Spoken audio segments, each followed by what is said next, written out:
Good morning, everybody. Happy February 4th. Up early, like always, headed into work.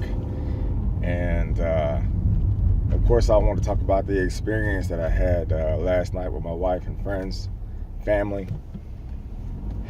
And I thought about typing it out, putting some of those words together, creating some neoetry and some poetry, and typing out something perfect to encapsulate everything that happened. And I was like, nah, I think I want to do this one by video, just to really just go off the dome, straight from the heart. All right, so I'll just jump right into it, right? So day was going beautiful, spending time with the wife. We did some errands, some shopping, and mani-pedis and so forth. It was beautiful. And I knew we were going out to dinner, and so I was like, well, babe, what time do we have to leave the house by? She told me, and I said, okay. So I figured in my head, where are we going? We either got reservations or we're meeting some people. There's something kind of going on here. I don't know. I ain't going to ask. I really don't know. So I didn't put too much thought into it. My wife is good about stuff like that. So I just said, okay, whatever it is, it's going to be. So, we jump in the car. I'm driving. And I don't like not knowing where I'm going. I don't know about you, but I'll navigate my way to 7-Eleven if I have to. I don't like not knowing where I'm going. And so Marina said, I said, okay, so can you tell me now where we're going when we got in the car? And she said, just drive. I said, just drive? What, 121? Tollway? You gonna mess around and end up in Arkansas fooling with me? And so, that's kind of how that went. Don't get it twisted now. Me and Marina, we might look perfect on the internet, but we're normal. So anyway, finally I get out of her, Los Colinas. I said, oh, okay, I think I know where we're going. I think I know where we're going now. I know where we're going. We're going to Cool River. Oh, okay, got it. Well, we finally get all the way down there. Her GPS on that darn iPhone. Oh my God. I don't know who made that GPS, but they really need to get their life right. I'm surprised they can find their way home from work. But we finally get to Las Colinas. We're pulling into the parking lot. I'm like, oh, Bluefish. I remember here. We came here for JoJo's birthday, right? So, yeah, Bluefish, totally awesome. Love sushi, love seafood. Thank you, babe. I'm like, oh, this is wonderful. And then she tells me to park, or no, let her out. I start thinking to myself, whose birthday is this? Is this my birthday or is it her birthday? I'm still not really putting a lot together here. I'm a little slow. You might not think I'm a little slow, but yeah, I'm a little slow when it comes to things sometimes. So anyway, Marina goes inside. I go and park the car. And I jump out because I'm hungry. I mean, I'm not hangry because it's my birthday, so I'm doing good. Probably run on a little happy adrenaline. But I was hungry, ready to eat. And so I finally walk up to the door. I walk in, the ladies or whatever, greet me, and I'm like, I got a party I'm going to, so I just kind of walk past them. By this time, I see Marina walking up to me with a smile on her face, and she grabs my arm like we going down the aisle again. I'm like, oh my God, what is this pageantry we're about to experience? Well, fortunately, it wasn't a wedding. And we walk into the main dining area, I guess, of Bluefish. And there were a lot of people in there. So as I'm tunnel visioned looking ahead, I see a long table, and at this table I see what I would call Marina's usual suspects, if you will. Her two maids of honor, I call them the Pisces posse. Valerie and Tommy are there, and I see Raymond, and I see Renee, Terry, and I see Joe, and I see Ricky, my cousin, and I'm like, oh my God, thanks, babe, you got Ricky to come, because I just said while we were getting ready, I was like, it would be so cool if Ricky and Earl could be wherever we're going, because I really thought we were going to go somewhere probably on our side of DFW, and somewhere nearby or something like that. Ricky and Earl are an hour away, so I didn't know what we were doing, so I didn't think anything of it. So when I saw her, I was like, you knew she was coming, People don't just up and come from Arlington to Las Colinas on a whim like that. So I was so happy to see Ricky Dunn. And then, as I walked into the room, I got a bigger scope of who was there, and I see a second table, and I see Josh Freeman. And at first I was like, Josh happens to be here at the same time? How random is that? You gotta be real stupid. You don't understand. You gotta be real stupid. When people come to a gathering for you and are looking at you in your eye with a wife, I had Ricky sitting right behind Tracy, Josh's wife, and Josh. It didn't click in my head that they was possibly at the same time. And so I continue to go in a little bit further. And then I see LaPaca. And then I see Brett Johnson from California with his wife, or wife-to-be next weekend, Michelle. And I'm like, is that Drew and Ioana? Bruce? Denise? Are you kidding me? And at the end of the table was Lori Vanderswart. I can't tell you how that made me feel. And there's two reasons why. Lori, I met through Leah, my big cousin Leah, Queen Bee, my Taurus goddess, and they are like peas in the pod, best of friends.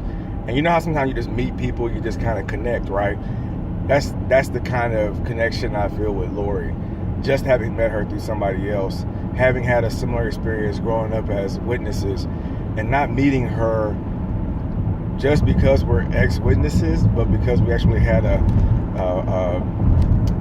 mutual family member. I can say that. It was just amazing. It felt like the knot in a bow. Like, this is absolutely perfect to see, everybody that Marina has introduced me to in her life and made part of my life, and my family right here in the middle of it, and people I know now that didn't know me 20 years ago that are going to be in my future life, and on this journey with me and us. That was just amazing. It was just absolutely amazing. And the other part that really touched me when I saw Lori, brought it all together for me, was I saw the level that my wife went to, the depth she went to make my 40th birthday celebration a celebration. And that it was. That was absolutely amazing. I'm deeply in gratitude to everybody that came, everybody that wanted to be there, everybody that couldn't make it. Just the fact that I was in, in your heart, what I'm saying? Just the fact that you even thought of me enough to try to make it, to send your best happy birthday wishes. I really appreciate that. I remember my first birthday and I remember my last birthday, because I was 16 and I was 40. And a whole lot of stuff went on in there. And I really You know, the thing about being 40 is like, being 40 and looking back is different, because like I was telling Josh and Tracy last night, there's a growth. You can look back and see a growth. That's different than when I turned 30, I look back and I didn't see really anything. I saw a lot of estrangement. I saw a lot of lack of self-love. I saw a lot of things that I didn't want to continue. But there's a lot from my 30s, especially the later 30s, that I want to continue. And so that was just an amazing evening. The gifts were amazing. Every gift was thoughtful. It was thought out. It was just, I had to hug my wife. When I saw everybody there, I had to hug my wife, and I was speechless. I could not contain the joy that I felt in that moment. And it was absolutely perfect. It was absolutely perfect. And thank you, everybody. And after we left Bluefish, and I took my big giant fuzzy balloon out of Bluefish, and we went to Cool River. So we're sitting there, live band, Limelight, great band, and a few of us are still together. Sonny, I didn't forget about you, Sonny, thank you. I'm sitting there, and me and Marina had just danced a couple times, and my little brother Kevin,